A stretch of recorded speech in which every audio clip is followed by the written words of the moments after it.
السلام عليكم ورحمة الله وبركاته.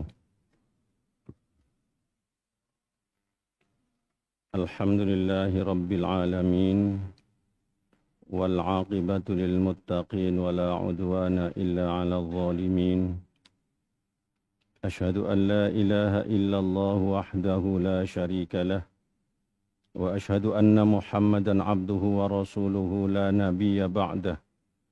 اللهم صل على حبيبك الكريم المصطفى رسول الله محمد صلى الله عليه وسلم وعلى آله وأصحابه أجمعين. رب اشرح لي صدري ويسر لي أمري واحلل عقدة من لساني يفقه قولي. أما بعد. Bapak-bapak, ibu-ibu, jamaah salat zuhur Masjid Al-Ikhlas Mabes Polri yang dirahmati Allah Subhanahu wa taala. Patut bersyukur kepada Allah yang sampai pada siang hari ini Allah tetap memberikan rahmat, taufik, hidayah dan inayahnya kepada kita sekalian sehingga kita mau dan mampu melangkahkan kaki kita ke masjid ini dalam rangka melaksanakan salat zuhur berjamaah. Dilanjutkan dengan i'tikaf dan ta'lim. Mudah-mudahan semua langkah kita, duduk kita di masjid ini dan ibadah kita senantiasa diterima oleh Allah Subhanahu wa taala. Hadirin rahimakumullah.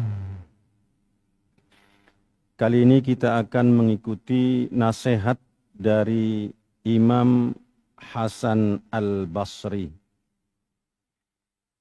Imam Hasan Al-Basri ini hidup pada abad ke-7 Masehi atau abad pertama Hijriyah. Dilahirkan di Madinah, tapi kemudian pindah ke Basrah. Ketika pindah ke Basrah itulah disebut namanya Al-Basri, yaitu Hasan yang tinggal di negeri Basrah. Beliau adalah ulama tabi'in yang terkemuka, yang banyak sekali meriwayatkan hadis, belajar dari para sahabat-sahabat, termasuk belajar terhadap Ibnu Abbas, sepupunya Nabi. Sehingga beliau alim dan betul-betul mumpuni pada zamannya, zaman tabi'in, menjadi tokoh, salah satu ulama yang terkenal pada waktu itu. Kata beliau, man la adaba lahu la ilma lahu.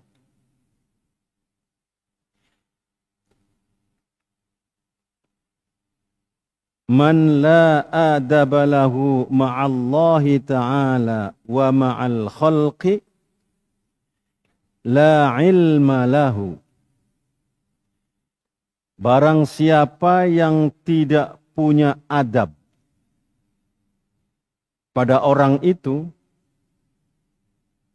baik adab terhadap Allah dan terhadap makhluknya, maka orang ini masuk dalam kategori orang bodoh, orang yang tidak punya ilmu. La ilma lahu. Dalam konteks adab. Adab itu dari bahasa Arab. Kalau kita artikan budaya. Budaya dalam pengertiannya adalah budaya yang bernafaskan etika, moral, dan akhlak. Kalau kita tarik kepada ajaran Islam, akhlak, yaitu perangai, sikap, dan perbuatan kita. Seolah-olah Hasan Al-Basri ini ingin mengatakan bahwa orang yang tingkah lakunya buruk, yang tidak punya adab, maka orang itu sesungguhnya tidak punya ilmu sama sekali. Berarti dia nggak punya ilmu terhadap Allah, nggak punya ilmu pergaulan, nggak punya ilmu dalam kehidupan ini. Kalau di Sumatera itu ada namanya orang suku anak dalam. Suku anak dalam itu memang ketika bertemu dengan kita, beda tingkah lakunya sehingga tidak beradab. Meskipun di lingkungan mereka ada tata krama tersendiri. Adab itu adalah merupakan perangai kita yang dilingkupi oleh lingkungan yang ada. Tapi akhlak lebih luas lagi, tidak hanya dalam bentuk perangai, tapi dalam bentuk sikap batin yang paling kuat. Contoh, ucapan kita lemah lembut. Sikap kita banyak mengalah. Itu adalah adab. Tapi sabar, ikhlas, ridho, tawaddu, itu adalah akhlak. Orang yang tidak sabar, tidak ridho, dan tidak punya adab sama sekali, kata Hasan Al-Basri, dia itu sungguhnya orang yang tidak punya ilmu. Syauqi Bey itu pernah mengatakan, seorang pemikir Islam, kata beliau, wa innamal umamul akhlaqu ma baqiyat, fa inhamu dhahabat akhlaquhum dhahabu. Berdiri kokohnya sebuah negara, itu karena akhlaknya, karena adabnya.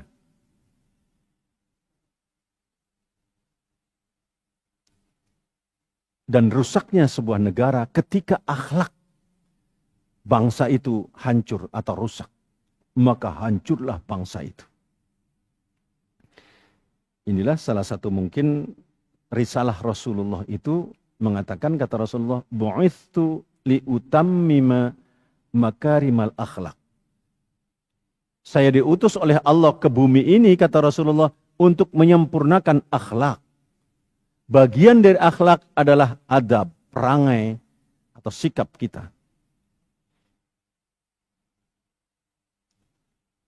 Betapa pentingnya akhlak itu menyangkut harga diri pergaulan kita dengan orang lain. Bahkan kalau dalam dunia pesantren, adab atau akhlak itu lebih didahulukan sebelum dia menuntut ilmu. Imam Syafi'i itu mengatakan, kata beliau, belajarlah tentang adab sebelum kalian belajar tentang ilmu. Karena apa? Orang menuntut ilmu itu akan diajari bagaimana etika tata cara mencari ilmu. Duduknya saja diajari bagaimana cara duduk menuntut ilmu. Membawa bukunya diajari bagaimana caranya membawa buku. Apalagi Al-Quran.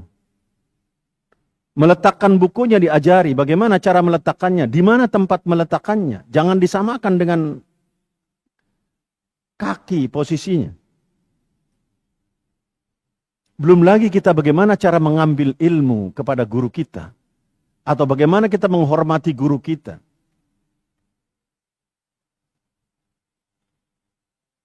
Setelah kita dapat ilmu, bagaimana kita memperlakukan ilmu itu pada diri kita, mengamalkan ilmu pada diri kita, dan bagaimana juga kita menyebarkan ilmu yang kita miliki. Semua itu dibimbing oleh adab atau oleh akhlak.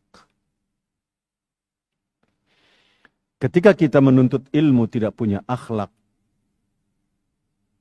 maka ilmu itu tidak terarah.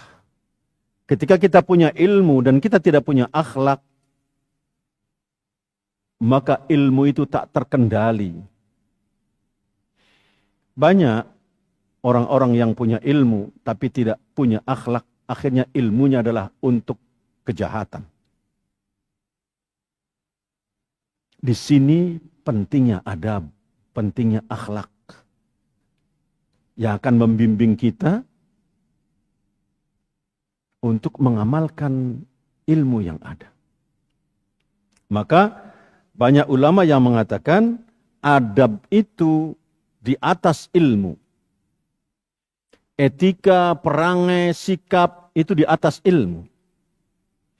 Ketika orang cerdas, ketika orang itu pandai tapi etikanya tidak ada, maka luntur semua kepercayaan terhadap ilmunya.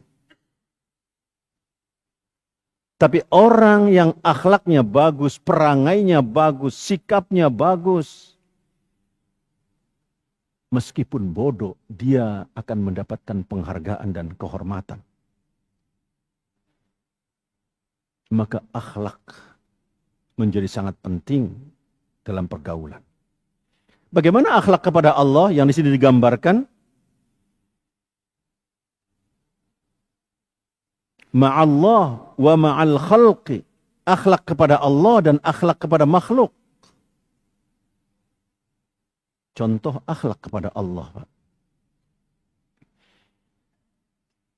Itu dalam Al-Quran, kita ketika mau masuk masjid untuk sholat, Al-Quran mengatakan, khudhu zinakatakum inda kulli masjid.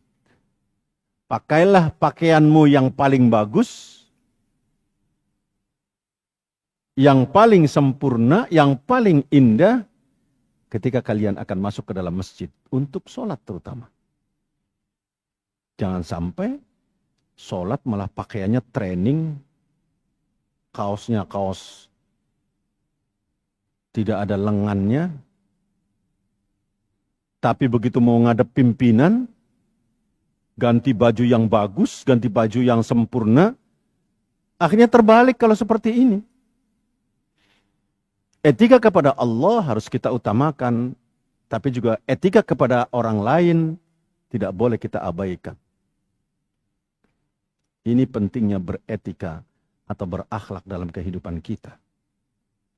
Memang dalam fikih cukup syarat sahnya sholat itu adalah menutup aurat. Dari pusar sampai ke lutut. Selebihnya kalau di atasnya masih terbuka, di bawahnya masih terbuka, kita melaksanakan sholat. Asal pusar sampai lutut tertutup, sah sholatnya. Tapi dari sisi akhlak, adab, etika, itu adalah sangat tidak baik. Bagaimana dia mau menghadap Allah dengan pakaian yang sederhana itu? Sementara ketika dipanggil oleh pimpinan, dia pakaian lengkap dan sempurna.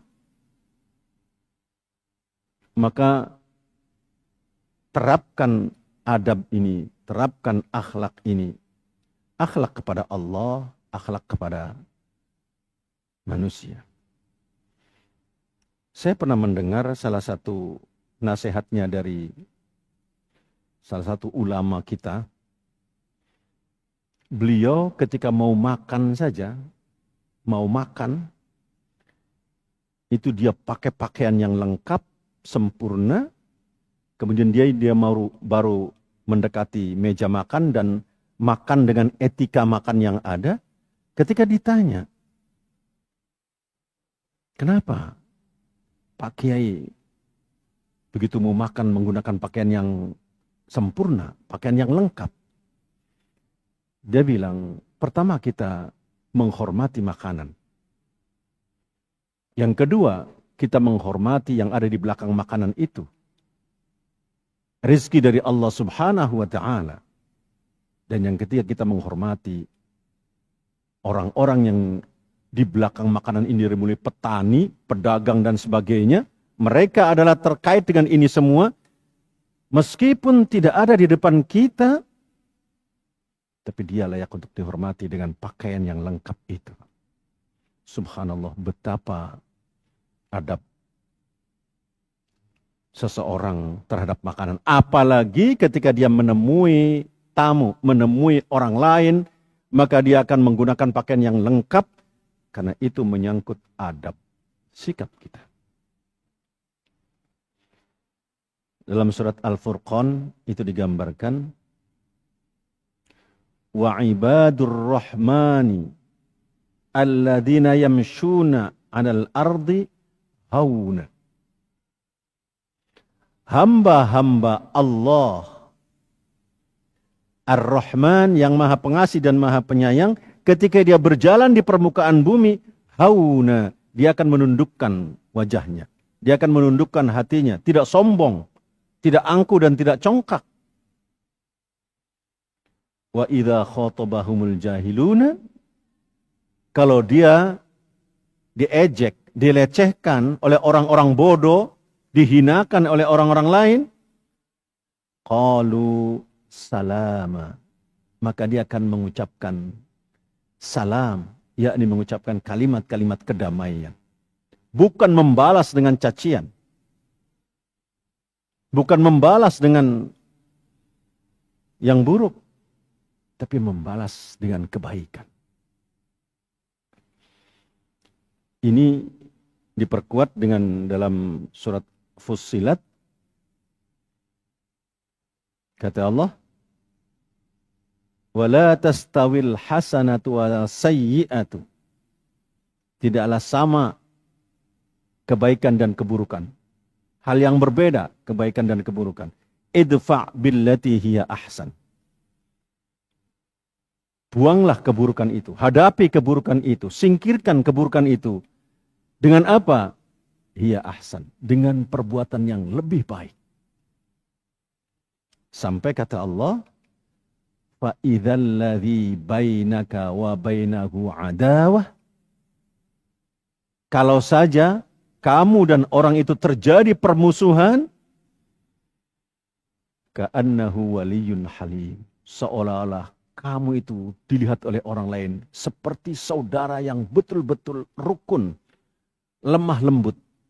Saking kita bagaimana memperlakukan orang lain dengan sikap, dengan adab, dengan akhlak yang baik. Al-Quran membimbing sejauh itu dalam pergaulan kita dengan orang lain, dalam pergaulan kita dengan tetangga kita, bahkan dalam pergaulan kita dengan orang yang membenci dan memusuhi kita. Membalas dengan kebaikan. Pertama mengatakannya, qalu salama, ucapkan yang baik-baik saja. Dan yang kedua, balaslah kejahatan, keburukan itu. Atau singkirkan, lawanlah, hadapi keburukan itu dengan kebaikan.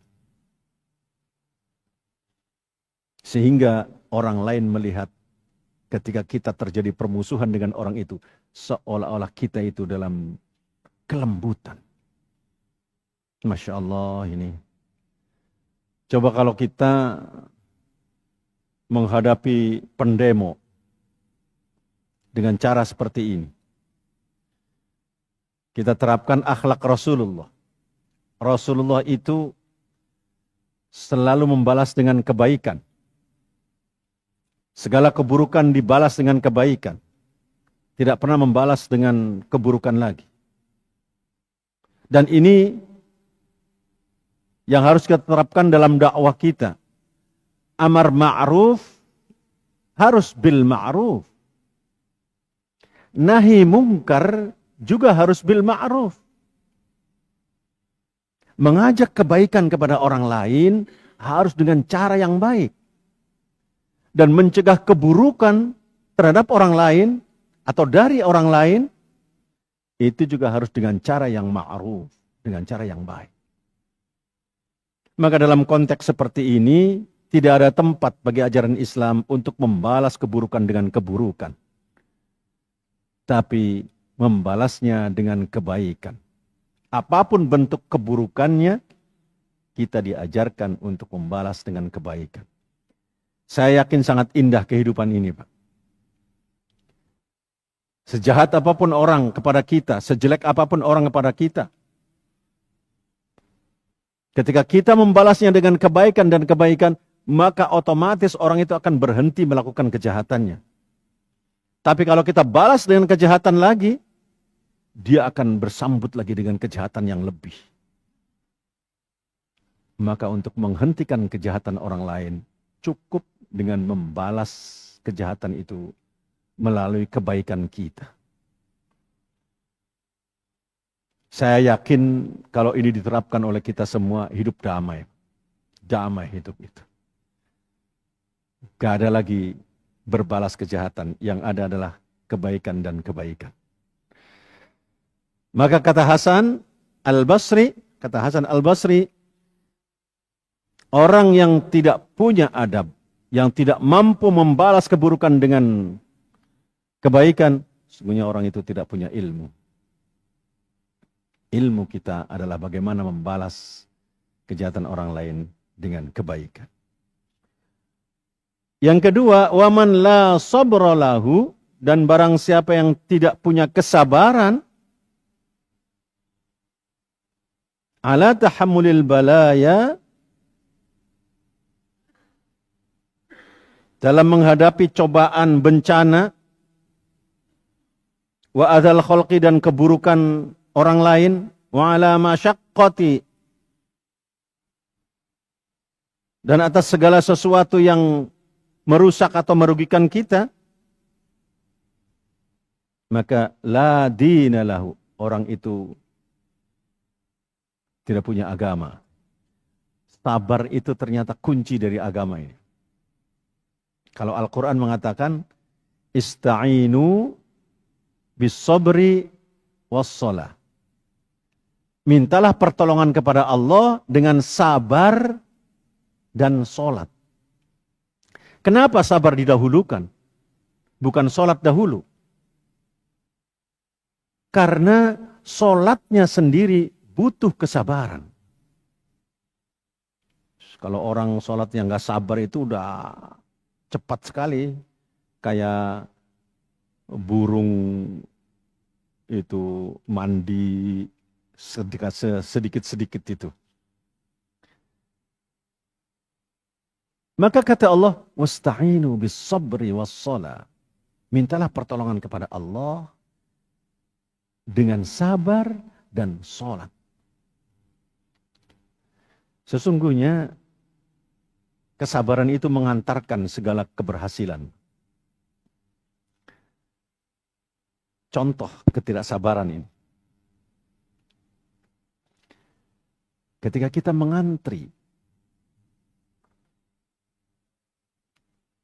apakah kita membeli sesuatu atau kita mengantri dalam beberapa hal, kemudian kita sabar menunggu sesuai dengan aturan yang ada, kita akan tercapai.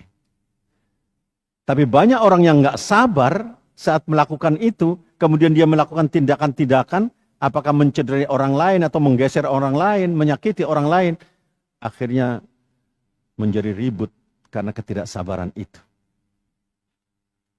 Dan sesungguhnya banyak orang yang tertimpa bencana itu karena ketidaksabaran. Satu contoh,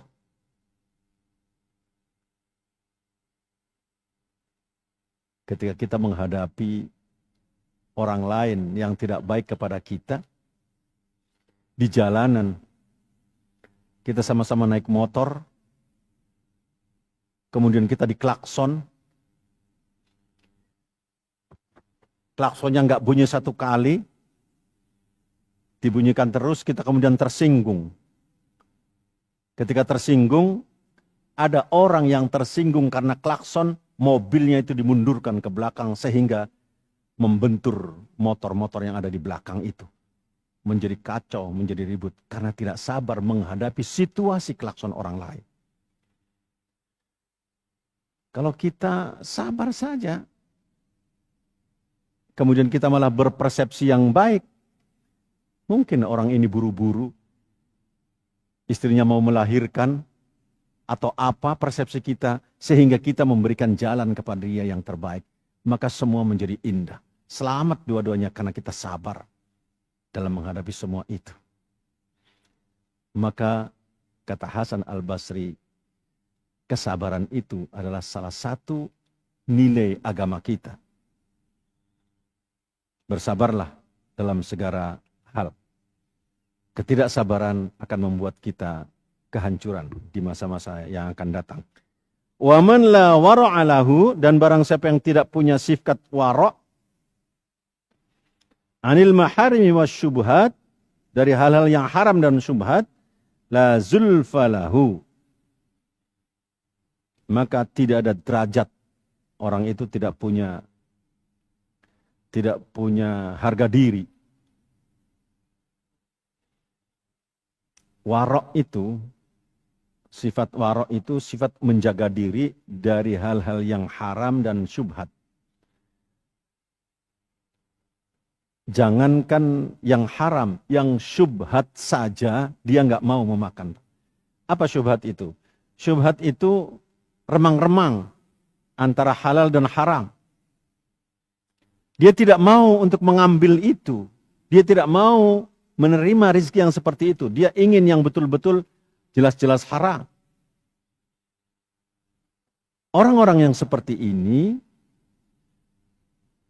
yang betul-betul menjaga sifat waroknya, maka dia adalah orang yang memiliki harga diri. Jangan asal ambil, kita akhirnya nggak punya nilai, nggak punya derajat, baik di mata manusia maupun di mata Allah Subhanahu wa Ta'ala. Karena itu, hadirin rahimakumullah, 3 wasiat Hasan Al-Basri ini patut untuk kita renungkan dan kita terapkan dalam kehidupan kita sehari-hari. Pertama, kita terapkan adab dan akhlak dalam semua aspek kehidupan kita. Yang kedua, kita sabar dalam menghadapi ujian. Sabar juga dalam beribadah. Bagaimana beribadah itu sabar? Kita tetap qanaah. Meskipun orang mencaci kita, memaki kita, ngapain kamu sholat dan sebagainya. Tapi kita sabar untuk tetap istiqomah melaksanakan ibadah itu. Dan yang ketiga, kita menjaga sikap wara' sehingga apa yang kita makan, apa yang kita pakai, apa yang kita gunakan betul-betul halal. Tidak ada sifat syubhat, apalagi sifat yang diharamkan oleh Allah Subhanahu wa Ta'ala. Semoga Allah Subhanahu wa Ta'ala membimbing kita semua untuk bisa menerapkan adab dalam semua sisi kehidupan kita, dan kemudian mampu mengendalikan sifat sabar kita, menjaga sifat sabar kita, dan kita mampu juga memiliki sikap wara' sehingga kita betul-betul terpelihara dari hal-hal yang tidak baik di mata Allah Subhanahu wa Ta'ala dan di mata manusia yang lainnya. Terima kasih, mudah-mudahan Allah Subhanahu wa Ta'ala membimbing kita semua. Wallahul muwafiq ila aqwamit thariq. Wassalamualaikum warahmatullahi wabarakatuh.